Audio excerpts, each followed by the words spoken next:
शहीदों की चिताओं पर लगेंगे हर बरस मेले, वतन पर मरने वालों का यही बाकी निशा होगा। दोस्तों, आज 23 मार्च है। 23 मार्च सन 1931 को भगत सिंह, राजगुरु और सुखदेव जी को फांसी दे दी गई थी। अमर शहीद भगत सिंह जी, राजगुरु जी और सुखदेव जी के बलिदान दिवस पर कोटि कोटि नमन।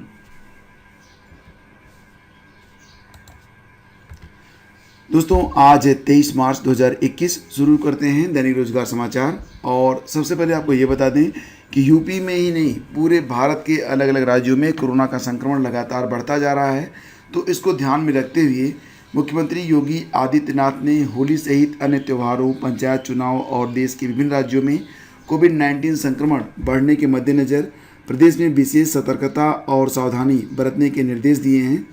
संक्रमण की रोकथाम के लिए सोमवार की रात हुई उच्च स्तरीय समीक्षा बैठक में मुख्यमंत्री ने कहा कि कक्षा 1 से कक्षा 8 तक के सभी परिषदीय और प्राइवेट कॉलेजों में, विद्यालयों में 24 से 31 मार्च तक होली का अवकाश रखा जाए। बाकी शिक्षण संस्थानों में जहां परीक्षाएं चल रही हैं वहां 25 से 31 मार्च तक छुट्टी रहेगी। कोरोना से बचाव उपचार की व्यवस्थाओं को सुदृढ़ करते हुए संक्रमण को रोकने के लिए सभी उपाय सुनिश्चित किए जाएं। मुख्यमंत्री ने कहा कि ट्रेनिंग इंस्टीट्यूट आदि में बाहरी आवागमन पर नियंत्रण हो। जिलों में जो पेशी हो रही है वो वीडियो कॉन्फ्रेंसिंग के माध्यम से करवाई जाए। तो दोस्तों, यहाँ पर जो मुख्य बिंदु है उसमें ये है कि ग्राम पंचायत तथा शहरों में वार्ड स्तर पर नोडल अधिकारी या कर्मचारी की तैनाती हो। ये अधिकारी बाहरी लोगों की जांच, क्वारंटीन आदि सुनिश्चित करेंगे। प्रत्येक जनपद में एक एक डेडिकेटेड कोविड अस्पताल हो। बिना पूर्वानुमति जुलूस, कार्यक्रम या सार्वजनिक समारोह न किए जाएं। आयोजनों में 10 वर्ष से कम और 60 वर्ष से अधिक उम्र वालों और गंभीर बीमारियों से ग्रसित व्यक्तियों को शामिल होने से रोका जाए। Covid protocol, mask, social distancing आदि का पूर्णतः पालन होना चाहिए। मुख्यमंत्री ने कहा है कि जिन शिक्षण संस्थानों में परीक्षाएं आयोजित की जा रही हैं उन्हें पूर्व निर्धारित कार्यक्रम के अनुसार कोविड प्रोटोकॉल का पूर्णतः पालन करते हुए संपन्न कराया जाए। कोविड वैक्सीनेशन का कार्य पूरी प्रतिबद्धता के साथ किया जाए। उन्होंने कहा कि वैक्सीन को खराब होने से हर हाल में रोका जाए। बीएचयू में कक्षाएं बंद कर दी गई हैं और हॉस्टल छोड़ने को भी कहा गया है। देश में 47,000 मामले दर्ज किए गए हैं। आंकड़ा पिछले जो है 12 नवंबर के बाद सबसे अधिक है। और यूपी में 542 हो गई है संक्रमितों की संख्या। फिलहाल आगे बढ़ते हैं, चलते हैं अगली खबर पे। और खबर ये है कि पंचायत चुनाव में अब तक प्रधान पद के लिए जो आरक्षण निर्धारित किए गए हैं तो उस पर सबसे अधिक 450 आपत्तियां पहुंची हैं पंचायती राज में। तो इसमें सर्वाधिक आपत्ति जो है प्रधान पद के लिए आई है।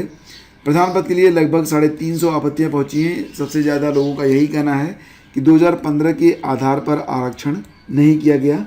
आरोप है कि जाति का आधार देखा नहीं गया है। ऐसे में इस आरक्षण की अनंतिम सूची में बदलाव किया जाए। डीपीआरओ रेणु श्रीवास्तव का कहना है कि आपत्तियां आ रही हैं। लोग ब्लॉक प्रमुखालयों पर भी आपत्तियां दे रहे हैं।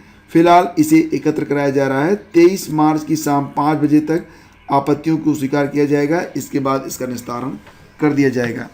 बात करते हैं इलाहाबाद विश्वविद्यालय के बारे में। तो पूरब का ऑक्सफोर्ड कहा जाता था यह विश्वविद्यालय, लेकिन फिलहाल विश्वविद्यालय के विज्ञान संकाय के फिजिक्स, केमिस्ट्री, मैथ और बायो में प्रोफेसर सहित शिक्षकों के 76% पद रिक्त हैं, जबकि 24% नियमित शिक्षकों की जिम्मेदारी जो शिक्षण कार्य है वो संचालित हो रहा है। भौतिक विज्ञान विभाग में कैडर के एक ही प्रोफेसर हैं। बाकी प्रोफेसर के पदों पर कैरियर एडवांसमेंट स्कीम के तहत प्रोन्नत किए गए हैं। गणित में स्वीकृत 31 सीटों के सापेक्ष 10 शिक्षक कार्यरत हैं।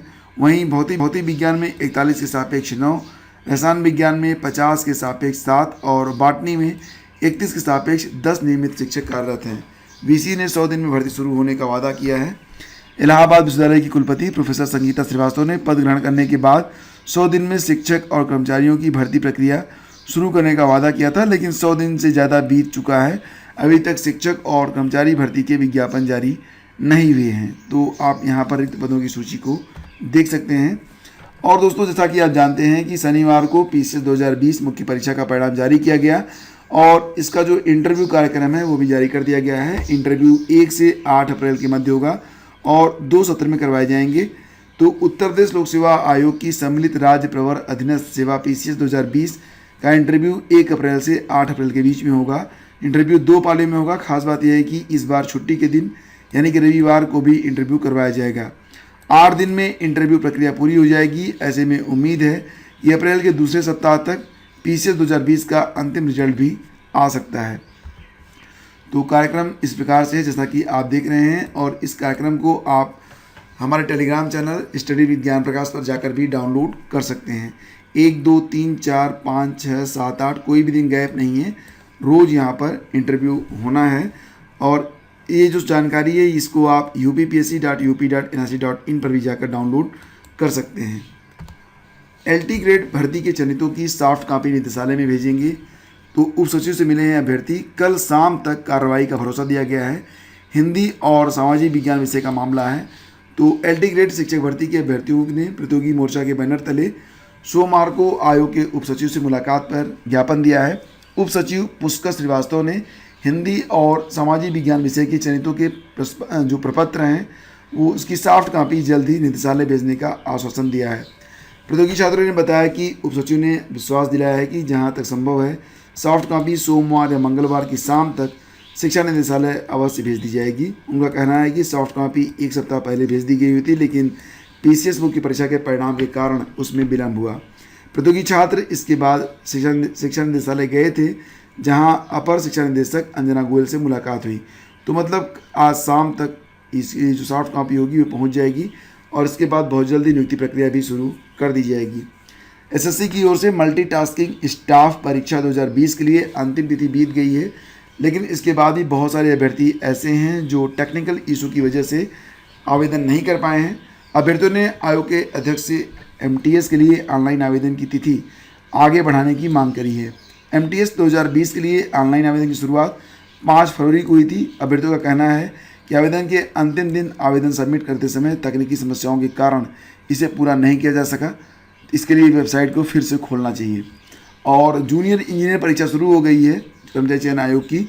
इसमें जो उपस्थिति है वो बहुत ही कम है, आधे से भी कम 43%।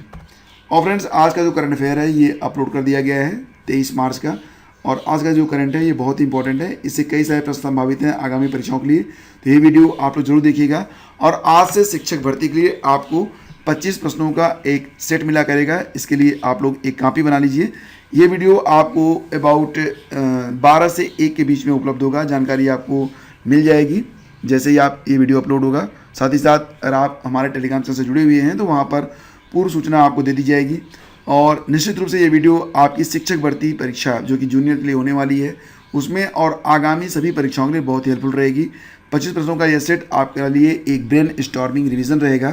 तो इसे आप लोग ज़रूर दें और बने रहें हमारे साथ। हम कोशिश कर रहे हैं कि इस साल आपको सबसे अच्छे स्टडी मटेरियल दिए जाएं और आपका सिलेक्शन 2021 में निश्चित रूप से हो जाए। Thank you so much. Have a great day.